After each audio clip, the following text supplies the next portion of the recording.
नमस्कार दोस्तों, स्वागत है आप सभी का अपने इस YouTube चैनल पे। आज अपन बात करेंगे लाइब्रेरियन ग्रेड थर्ड का सेकंड पेपर की पहली यूनिट यूनिवर्स ऑफ नॉलेज, जिसको हिंदी में बोला जाता है ज्ञान जगत। इसके बारे में अपनी एक छोटी सी कक्षा रहेगी। तो दोस्तों, सबसे पहले बात आती है यूनिवर्स ऑफ नॉलेज, ज्ञान जगत। तो ज्ञान होता क्या है आखिर? सबसे पहली बात यही आती है कि आखिर ये ज्ञान होता क्या है, ज्ञान कैसे ये ज्ञान का रूप धारण करता है। शुरुआत में सबसे पहले छोटी चीज क्या होती है, मतलब कह सकते हैं कि ज्ञान की जो संरचना होती है उसमें सबसे छोटी इकाई क्या होती है ज्ञान जगत से संबंधित, उस पर अपन चर्चा करेंगे। उससे पहले थोड़ा सा अपन बेसिकली जानते हैं कि मनुष्य अपने विचारों से ज्ञान की रचना करता है। देखो, मनुष्य अपने विचारों से ज्ञान की रचना करता है। तो कहने का मतलब क्या हुआ कि ज्ञान कहाँ से उत्पन्न होता है? सबसे पहले ज्ञान की अगर मूल बिंदु देखें तो वो विचार होता है। मनुष्य के मन में किसी सुनकर या किसी चीज को देखकर या आत्मचिंतन से जो कुछ विचार उसके मन में उत्पन्न होते हैं, वो वही एक सबसे कह सकते हैं कि बेस पॉइंट होता है ज्ञान के लिए। तो देखो, पहली बात पहली लाइन में क्या है, पढ़िए, मनुष्य अपने विचार से ज्ञान की रचना करता है। तो ज्ञान की रचना का मूलभूत बिंदु की अगर अपन बात करें तो वो क्या होगा भाई? विचार होगा। उसके आगे ज्ञान, देखो, ज्ञान लिखित भी हो सकता है, अलिखित भी हो सकता है, संचार योग्य भी हो सकता है, असंचार योग्य। संचार योग्य का मतलब एक से दूसरे में संप्रेषण करने लायक या बिना संप्रेषण करने लायक। बोलने लायक भी हो सकता है, न बोलने लायक भी हो सकता है, उपयोगी भी हो सकता है, अनुपयोगी, किसी भी रूप में हो सकता है। देखो, ज्ञान, तो ज्ञान के बारे में सबसे पहली बात अपन को यह देखनी है कि ज्ञान की सबसे छोटी इकाई क्या होगी? विचार ज्ञान की सबसे छोटी इकाई होगी। और विचारों के मेल से ही क्या होगा? आपका ज्ञान बनता है। और ज्ञान का जब समूह हो जाता है, एक तरीके से ज्ञान का जो समुच्चय होता है वो किसका रूप ले लेता है? ज्ञान विषय बनता है। और विषय जब अलग अलग कई सारे विषय बन जाते हैं तो वो एक ज्ञान जगत का रूप ले सकते हैं। तो अपन ये कह सकते हैं कि, अब देखो अगली स्लाइड में देखते हैं अपन, मानव जो कुछ सीखता है, जानता है, अनुभव करता है, व्यक्त करता है, जिसकी रचना करता है वही ज्ञान है। देखिएगा, मनुष्य जो कुछ सीखता है, जिसके बारे में जानता है, जिसको अनुभव करता है, जिसको व्यक्त करता है किसी दूसरे के सामने, हो सकता है अपनी बॉडी लैंग्वेज से, हो सकता है वर्बली कर रहा है, जिसकी रचना करता है वही क्या है? वही ज्ञान है।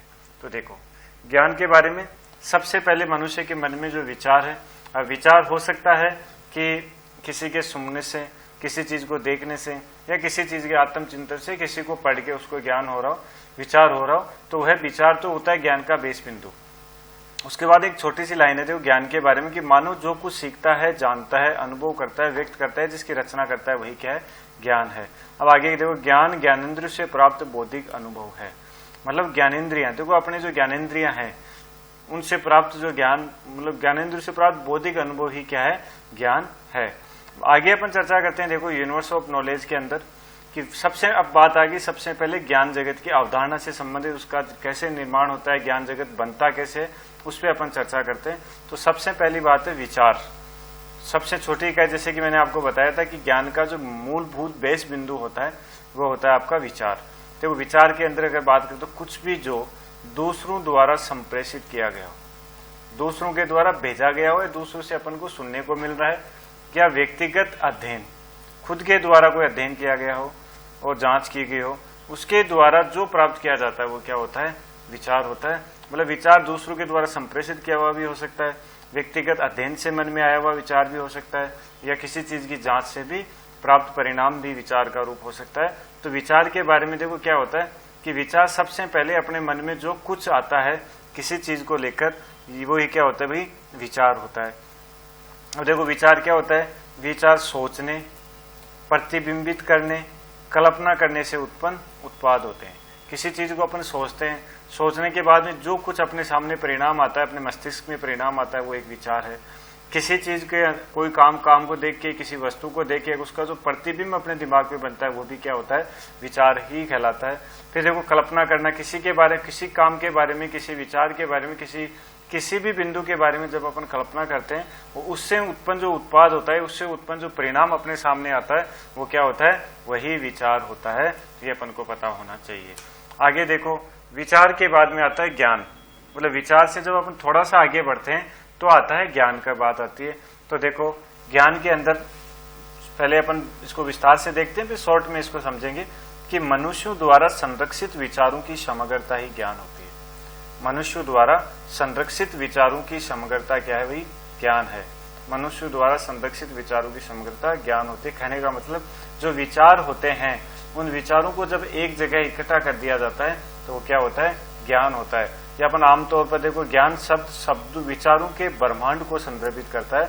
मतलब विचारों का जो ब्रह्मांड है या विचारों का जो जगत है उससे क्या बनता है? आपका ज्ञान का निर्माण होता है। अब देखो नीचे डॉक्टर एस.आर. रंगनाथन ने ज्ञान को सभ्यता के माध्यम से संरक्षित विचारों की समग्रता के रूप में परिभाषित किया है। Doctor SR. रंगनाथन ने ज्ञान को सभ्यता के माध्यम से संरक्षित विचारों की समग्रता, देखो जो विचार होते हैं उनकी एकजुटता है उसके रूप में किसको बताया है? ज्ञान को बताया, विचारों की एकजुटता के रूप में। अब देखो आगे बात आती है, ज्ञान का स्वरूप मौखिक से लिखित में हो गया। प्राचीन काल में बोल के हर ज्ञान को बखान किया जाता था, धीरे धीरे किताबों के रूप में आया और लिखित से फिर किस रूप में आ गया? डिजिटल रूप में आ गया। मतलब जो आजकल अपन देख रहे हैं लैपटॉप मोबाइल के द्वारा ज्ञान प्राप्त कर रहे हैं वह अन्य स्वरूप में बदलने के बावजूद भी ज्ञान जगत का क्या रहेगा भाई? अस्तित्व बना रहेगा। कहने का मतलब क्या हुआ? ये ज्ञान चाहे किसी भी रूप में आए, ज्ञान का स्वरूप चाहे मौखिक से लिखित हो, लिखित से डिजिटल हो गया, डिजिटल से किसी अन्य स्वरूप में जाएगा तो भी ज्ञान जगत का तो अस्तित्व रहेगा। क्योंकि जैसे जैसे ज्ञान की प्राप्ति होगी उसमें नए नए नवोचार होंगे, उन पे जब प्रयोग किए जाएंगे तो कुछ नया निकल के आएगा और नया निकल के आएगा तो वो भी क्या होगा? ज्ञान में जुड़ता जाएगा। देखो ज्ञान एक तरीके से अनंत होता है। पहले भी ज्ञान की प्राप्ति करते थे, आज भी करेंगे और आगे भी इसकी प्राप्ति होती रहेगी। मतलब ये अपडेट होता जाएगा, कह सकते हैं कि अपग्रेड होता ही रहता है। तो ज्ञान जगत का अस्तित्व क्या होगा? बना रहेगा। उसके बाद में देखो तीसरी बात आती है विषय। अब देखो विषय में सीधी सी बात है, ज्ञान के समूह को क्या कहते हैं? विषय कहते हैं। ज्ञान का समूह में होने उससे क्या बनता है? विषय बनता है। एक ही बात है। अब देखो ये हो गया आपके विषय के बारे में कि ज्ञान के समूह को विषय कहते हैं और ज्ञान के समूह होने से क्या बनता है? विषय बनता है। अब देखो अपन मेन पॉइंट अपना जो क्रिएट होता है ज्ञान जगत, वो ये है। ज्ञान जगत अनेक विषयों का समूह है, ज्ञान जगत कहलाता है।